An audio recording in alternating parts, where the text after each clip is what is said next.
কৃত সন্দেহভাজনদের গ্রেপ্তারের ইতিমধ্যে বিভিন্ন স্থানে অভিযান পরিচালনা করা হয়েছে এবং অভিযান চলমান রয়েছে। সন্দেহভাজন ব্যক্তিরা যেন সীমান্ত পার না হতে পারে সেজন্য তাদের পাসপোর্ট সংগ্রহ করে পাসপোর্ট ব্লক করে দেওয়া হয়েছে।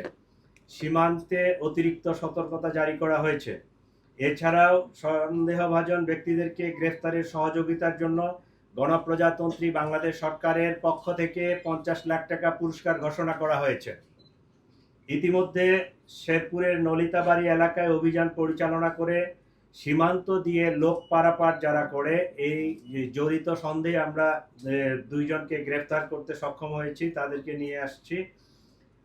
আর র্যাব মোটর সাইকেলের যে মালিক মনে করছে এরকম একজনকে র্যাব আটক করে আমাদের হাতে সোপর্দ করেছে। প্রিয় সাংবাদিকবৃন্দ, চাঞ্চল্যকর এই ঘটনায় জড়িতদের গ্রেফতারে আমরা আন্তরিকভাবে কাজ করছি। আপনাদের মাধ্যমে সর্বসাধারণের নিকট অনুরোধ, আপনারা যদি কোনো তথ্য পেয়ে থাকেন নিকটস্থ পুলিশকে অথবা 999-এর মাধ্যমে পুলিশকে আপনারা জানাতে পারেন। আপনারা আরো জানবেন যে সেই অপারেশনের দিনে যে মোটরসাইকেলটি ব্যবহৃত হয়েছিল এটা আমরা উদ্ধার করতে সক্ষম হয়েছি।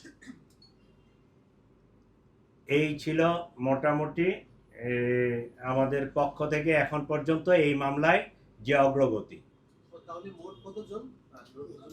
তিনজন।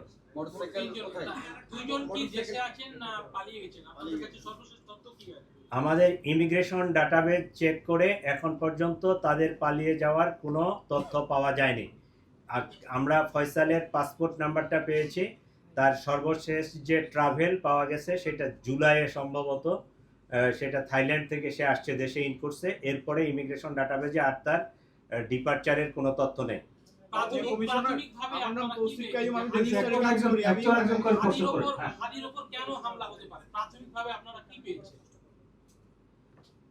আমাদের কাছে যেটা মনে হচ্ছে সেটা হচ্ছে, আপনারা তো জানেন যে হাদি হচ্ছে ইনকিলাব মঞ্চের অন্যতম একজন সংগঠক। তো এইটার যারা রাইভাল, যারা এটাকে পছন্দ করে নাই, যারা এটার প্রতিপক্ষ, তারাই তাকে টার্গেটেড একটা কিলিং করার জন্য এই হামলাটা করেছে। এই ঘটনায় কোনো মামলা হয়নি এখনো? আমরা বাদী পক্ষের সাথে 2 দিন ধরে খুব জোর প্রচেষ্টা চালাচ্ছি যে তাদেরকে দিয়ে মামলাটা করলে অনেক ভালো হতো। কারণ পুলিশ বাদী না হয়ে তাদের যেহেতু তার ভাই আছে, তার নিকট আত্মীয় যারা আছে তাদেরকে দিয়ে তারা ওই আসতে পারতেছে না, আসলে তারা রুগী নিয়ে ব্যস্ত। জিনিসটা সুন্দরভাবে জিডি করা আছে, আমরা অলরেডি এফআইআর ড্রাফটও করছি। আজকে আমরা সিদ্ধান্ত নিচ্ছি যে তারা যদি নাই আসে সেক্ষেত্রে আমরা ট্রাই করব যে এফআইআরটা নিয়ে ওই হাসপাতাল থেকে তাদেরকে সিগনেচার করে নিয়ে আসা যায় কিনা। যদি সিগনেচার তারা করে দিল, না হলে আমরা পুলিশ বাদী হয়ে মামলাটা রেকর্ড করে ফেলবো। আমার নাম তৌসিফ কাইয়ুম, আমি ডেইলি স্টারে কাজ করি। আপনি বলছিলেন যে আসামিরা সন্দেহভাজন আসামিরা হচ্ছে দেশের বাইরে চলে গেছে, এরকম তথ্য নাই, যেহেতু আপনার পাসপোর্ট আপনারা ব্লক করে রাখছেন। কিন্তু অন্য সাইড দিয়ে চোরাই পথে চলে গেছে, সোশ্যাল মিডিয়াতে এই ধরনের অনেক তথ্য আসছে। আপনারা এটা খেয়াল করছেন কিনা বা আপনাদের কাছে এই ধরনের কোনো তথ্য আছে কিনা? সে গুয়াহাটিতে চলে গেছে এর একটা তথ্য ফেসবুকে আমরা দেখতে পাচ্ছি। বিষয়টা কি, আপনি কি বলবেন? আন্তর্জাতিক সাংবাদিক জুলকার নাইন তার একদম প্রশ্নটা আমরা পেয়েছি। সবার প্রশ্ন একই, যে চলে গেছে কিনা। আমি একজন দায়িত্বশীল কর্মকর্তা বাংলাদেশ গভর্নমেন্টের, আমি যখন একটা তথ্য দিব সেটা অথেন্টিক না হলে এই তথ্যটা আমি বলতে পারি না, ঠিক আছে? আপনাদের মতো আমিও এটা ফেসবুক সহ বিভিন্ন সোশ্যাল মিডিয়ায় দেখেছি। আমরা বিজিবিকে সতর্ক করেছি যে সীমান্ত দিয়ে যেন এরকম পারাপার না হয়ে যেতে পারে। আপনারা জানেন যে ইমিগ্রেশনের বাইরেও আমাদের যেহেতু ইন্ডিয়ার সাথে স্থল সীমান্ত অনেকগুলো আছে, তো ওই যেতে পারে। তো এইরকম আমাদের কাছে তথ্য আসে নাই। বিজিবি সতর্ক আছে এবং আমাদের সকল ইমিগ্রেশন চেকপোস্টে তার ইয়াটা ব্লক করা আছে, পাসপোর্টটা। তো আমরা এইরকম কোনো তথ্য পাইনি, আমরা নিশ্চিত না। এইটাও কিন্তু প্রশ্নটা একই হলো, সে দেশে থাকলে আমার যদি নলেজে থাকতো আমি তো তারে কেস করব, বাট আমরা ট্রাই করতেছি। সে বিদেশে যেমন পালাইছে কিনা এই তথ্যটা আমাদের কাছে নিশ্চিত না, তাহলে আমরা ধরে নিব যে দেশে আছে। We are trying to nap. একটু জানতে চাই, আপনারা তিনজনকে ধরছেন, এর মধ্যে একজন হচ্ছে বাইকের মালিক, আর অন্য দুজনের সম্পৃক্ততা কি পেয়েছেন বা তাদেরকে কেন আটক করা হলো?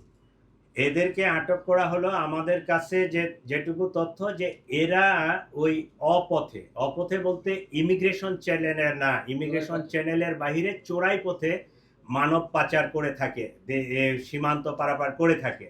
তো তাদের কাছে এই ধরনের কোনো তথ্য আছে কিনা আমরা এই কারণে তাদেরকে নিয়ে আসতেছি, তাদের সাথে জিজ্ঞাসাবাদ করে কথাবার্তা বলে আমরা কোনো তথ্য পাইলে এটা পরবর্তীতে আপনাদেরকে জানাবো। মাননীয় অতিরিক্ত কমিশনার, এই ঘটনার আগে পরে অর্থাৎ একই বা জনসংযোগের সময়ে যারা ছিল, ঘটনা যারা ঘটাইছে, তাদের প্রত্যেকেরই ব্যাকগ্রাউন্ড হচ্ছে প্রকৃত আওয়ামী লীগ সরকারের যুবলীগ, ছাত্রলীগ বা অঙ্গ সংগঠনের নেতাকর্মীরা, এবং তারা যদি আমি নির্দিষ্ট হয় যে মোহাম্মদপুর বা আদাপুর এলাকায় তারা সক্রিয়, এবং তাদের ওখানে অনেক ধরনের অপকর্ম আছে।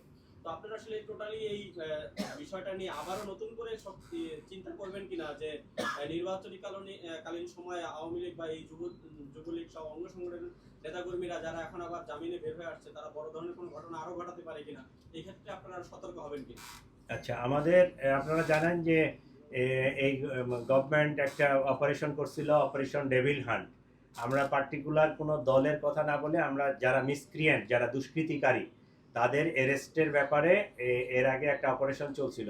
এর মধ্যে অনেকেই এখনো জামিনে বাইর হয়ে গেছে, অনেকেই যারা বিদেশে পলাতক ছিল তারা দেশে চলে আসছে, অনেকে একটা নির্বাচনী ইমেজ আসছে, সবাই আসছে। তো এইটার জন্য আমাদের গতকাল থেকে অপারেশন ডেভিল হান্ট 2 এইটা একটা অপারেশন গতকাল থেকে চালু হয়েছে। ঠিক আছে, এইটা আমরা এই অপারেশনটা শুধু ঢাকা না, পুরা বাংলাদেশে এই অপারেশনটা জোরদার করা হচ্ছে। যারা মিসক্রিয়েন্ট, যারা দুষ্কৃতিকারী, যারা খারাপ কিছু করতে পারে বা নির্বাচনের সময় কেওয়াস সৃষ্টি করতে পারে, এরকম লোকজনকে আমরা আবার আইনের আওতায় আনার জন্য জোর প্রচেষ্টা, এবং বাংলাদেশ গভর্নমেন্টের পক্ষ থেকে অপারেশন কালকে থেকে লঞ্চ করা হয়েছে, গতকালকে থেকে।